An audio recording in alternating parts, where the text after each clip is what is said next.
धम्मबंधू पद्माकरराव खाक्षे धम्मप्रचारक आणि यांचे विचार एवढे जबरदस्त आहे. आता मी त्यांना प्रश्न विचारणार आहे एक दोन. तर आपल्या समाजवाल्यांनी आवर्जून पहा, कारण की ते जे मार्गदर्शन करण हे खरोखर आपल्या जीवाले आपल्या हृदयाले लागन असे बोलणार आहे. तर मी त्यांना एक प्रश्न विचारतो. साहेब, मला एक प्रश्न असा आठवला, रात्री मला झोप नाही लागे. मी म्हटलं बघ की धम्मप्रचारक प्रचार करून राहिले, पण कसा केला पाहिजे. आपल्याला सांगू इच्छितो मुलाखतीच्या माध्यमातून. सर्वप्रथम मी धम्मप्रचारक हा स्वच्छ प्रतिमेचा असला पाहिजे, आचरणशील असला पाहिजे, प्रभावशाली वक्तृत्व असलं पाहिजे, प्रिय वाचा असली पाहिजे आणि तो बोलघेवडा नसावा, तो प्रॅक्टिकली असावा. तो प्रॅक्टिकली काम करताना त्याचा काम करता करता त्याच्या कृतीतून त्याचं दर्शन व्हावं की नाही धम्मप्रचारक असा असावा. मित्रांनो, कसं आहे, आजकाल धम्मप्रचारक फक्त बाबासाहेब गौतम बुद्धाच्या नावावर पैसे कमावून राहिले आहे आणि ते चळवळीचं काम कमी करून राहिले आहे. तर साहेब, याच्यावर काय बोलणार आहात तुम्ही? बरोबर आहे. हा प्रश्न धम्मप्रचारकाच्या बाबतीत आता ज्या वर्तमान काळामध्ये जी अवस्था आहे, ज्या एखाद्या माणसाला धम्मप्रचाराची आवड आहे आणि गोड भाषेत तो बोलू शकतो, तो माणूस समाजाची दिशाभूल करतो आहे. परित्राण पाठाच्या माध्यमातून, धम्मप्रचाराच्या माध्यमातून, लग्नविधीच्या माध्यमातून व्यवसाय करतो आहे. ही एक धोक्याची घंटा आहे. धम्मप्रचारक कसा असावा? तो पोटाचा पाईक होण्यापेक्षा बाबासाहेबाच्या विचारावर आरूढ असलेला असावा, जेणेकरून समाजाने त्याची दखल घ्यावी आणि समाजानं त्याचं पालनपोषण करावं. कारण तो जर प्रामाणिक असेल तर निश्चितच त्याला समाज मदत करेल, आणि जर नसेल तर त्याला निश्चितच त्याचा टीकेस तो पात्र होईल.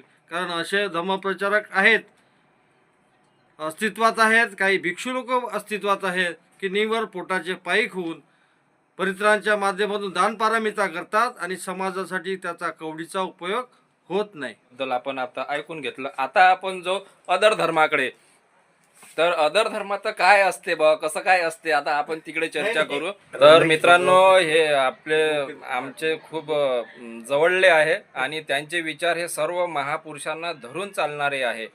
सर्वप्रथम तुम्ही आपलं नाव सांगा. रमेश भाऊराव बोके. ओके साहेब, यांचे विचार मला खूप आवडते, म्हणून मी त्यांचा म्हटलं आज व्हिडिओज बनवतो. तर कसं आहे, तुम्ही काय म्हणता, महापुरुषांना घेऊन आपण चाललं पाहिजे की आपण जाती जातीत विभागलेलो पाहिजे? महापुरुषांना घेऊन चाललो पाहिजे, जाती जातीत विभागू नये. जर जाती जातीत आपण विभागलो तर त्या महापुरुषाचीच उलट बदनामी होते. आपल्याला काही त्याचा आनंदही मिळत नाही. पण ज्यावेळेला आपण महापुरुषांचं स्मरण करू तेव्हाच आपला म्हणजे बरं वाटेल आपल्याला, आपल्या आत्मिक समाधान मिळेल, अन्यथा आपल्याला समाधान मिळणार नाही. धन्यवाद. एक नंबर याचे विचार आहे. आता समोरचा प्रश्न विचारतो. तर तुम्ही एक सांगा, बाबासाहेबांचे विचार अदर समाजाबद्दल कसे होते? लोकांनी बाबासाहेबांना अजून समजून घेतलं नाही. बाकी धर्मवाल्यांनी बाबासाहेबांनी हिंदू धर्मावरती अनंत उपकार केलेले आहेत, पण लोक ते समजून घ्यायला तयार नाही.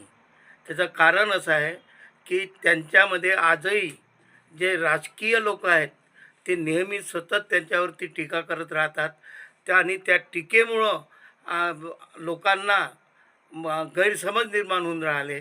बाबासाहेबांनी हिंदू कोड बिल मांडलं म्हणून आज आपल्या अनेक हिंदू लोकांना त्याची सवलत मिळाली आहे.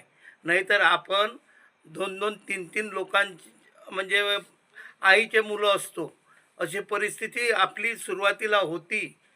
आज नाही, म्हणून बरं झालं. बाबासाहेबांनी जर हिंदू कोड बिल जर त्यावेळेला मांडलं नसतं तर आपल्याला आजही 2 आई राहिल्या असत्या. आता आपण एका आईवर आहो म्हणून सुखी आहो. नाहीतर आपल्या शेतीच्यामध्ये आज जे आपल्याला 4 एकर 5 एकर आहे ते आपल्याकडे 2-2.5 एकर राहिली असती. ही परिस्थिती समाजात निर्माण झाली असती.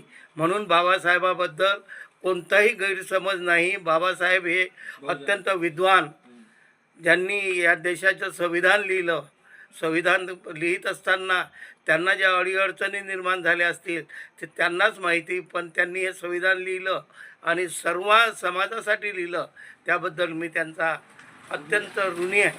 पहा मित्रांनो, असे विचार सर्व माणसांनी ठेवले पाहिजे, सर्व लोकांनी, सर्व जातीतल्या लोकांनी ठेवले पाहिजे, जेणेकरून शिवाजी महाराज झाले, संभाजी महाराज झाले, छत्रपती शाहू महाराज झाले, महात्मा फुले झाले, तुकडोजी महाराज झाले, संत तुकाराम महाराज झाले, गाडगे महाराज झाले, हे सर्व साधारण लोकांना वर म्हणजे गुलामीतून बाहेर काढासाठी यानं सर्व प्रयत्न केले.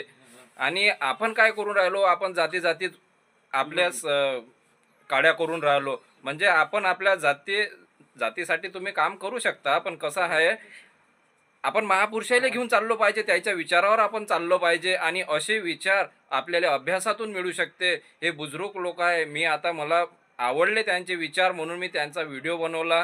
धन्यवाद साहेब, नमस्कार.